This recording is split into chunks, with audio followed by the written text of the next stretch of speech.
saraakiil ka tirsan ciidanka Itoobiya ee jooga deegaano ka tirsan Koonfur Galbeed Soomaaliya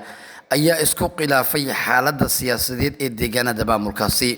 Sidii xaqiijiyeen ilo kala duwan, saraakiisha qaarkood ayaa raacay amarkii ra'iisul wasaaraha dalkooda Abiy Ahmed oo ahaa in ay faraha kala baxaan xaaladaha siyaasadeed ee Koonfur Galbeed, halka qaar kalena ay sheegeen in aanay xilligan daawo karin xaaladaha siyaasadeed ee Koonfur Galbeed sababo la xiriira ciidanka maamulkaasi hoos tagaya oo ay tababareen isla markaana ay qalabeeyeen iyo in dowladda federaalka Soomaaliya culeyskii ugu xooganaa abid deegaanada maamulka Koonfur Galbeed si gaar ah deegaano ka tirsan gobolada Baay iyo Bakool ay soo saartay.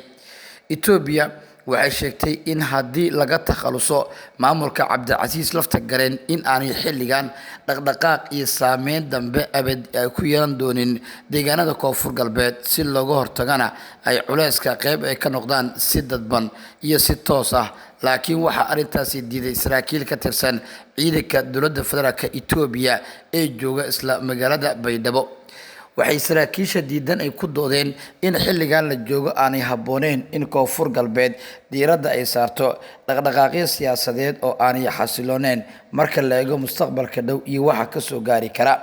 taas waxay keentay in cabsi xoogan uu dareemo maamulka sare ee Itoobiya ee jooga deegaanada maamulkaasi. saacadii u dambeeyay waxaa la arkayay ciidamo ka tirsan kuwa Itoobiya oo ka xirxiranaya qaybo ka mid ah magaalada Baydhabo, kuwaas oo la sheegay in dalkooda ay dib ugu laabanayaan kadib markii ay diideen amarka ku aadanaa in ay deegaanada Koonfur Galbeed siyaasadda ka socota indhaha ay ka daawadaan, iyagoona sheegay in waxa ka soo socda haddii lagu daawado xaaladda adag ee siyaasadeed ee Laftagareen uu wajahayo in ay keeni karto dhibaato ama culays xoogan oo dhinacaas soo wajihi kara, sida ay ku doodeen saraakiishani.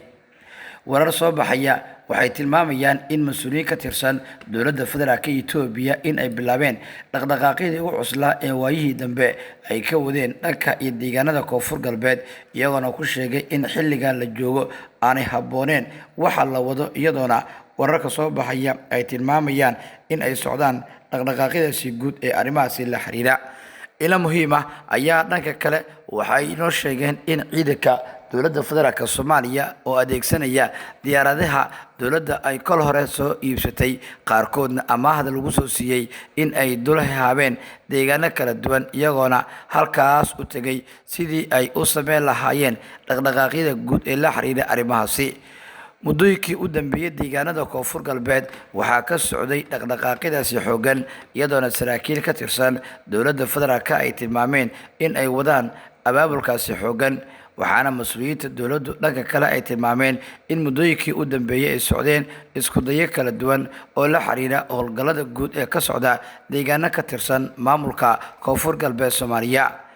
mas'uuliyiinta Koonfur Galbeed ayaa dhankooda waxa ay sheegeen in ay wadaan dhaqdhaqaaqyo iyo isku dayo kala duwan oo arrimahaasi la xiriira. muddooyinkii u dambeeyay waxaa socday abaabul xoogan, iyadoona saraakiil iyo mas'uuliyiinta Koonfur Galbeed dhankoodu ay sheegeen in ay wadaan sidii ay diiradda u saari lahaayeen abaabulkaasi si meesha looga saaro isku day walba oo la xiriira dhanka xaaladda guud ee siyaasadeed ee Soomaaliya haddii xilligan aanay wax laga qaban arrimaha ka jira deegaanada Koonfur Galbeed Soomaaliya.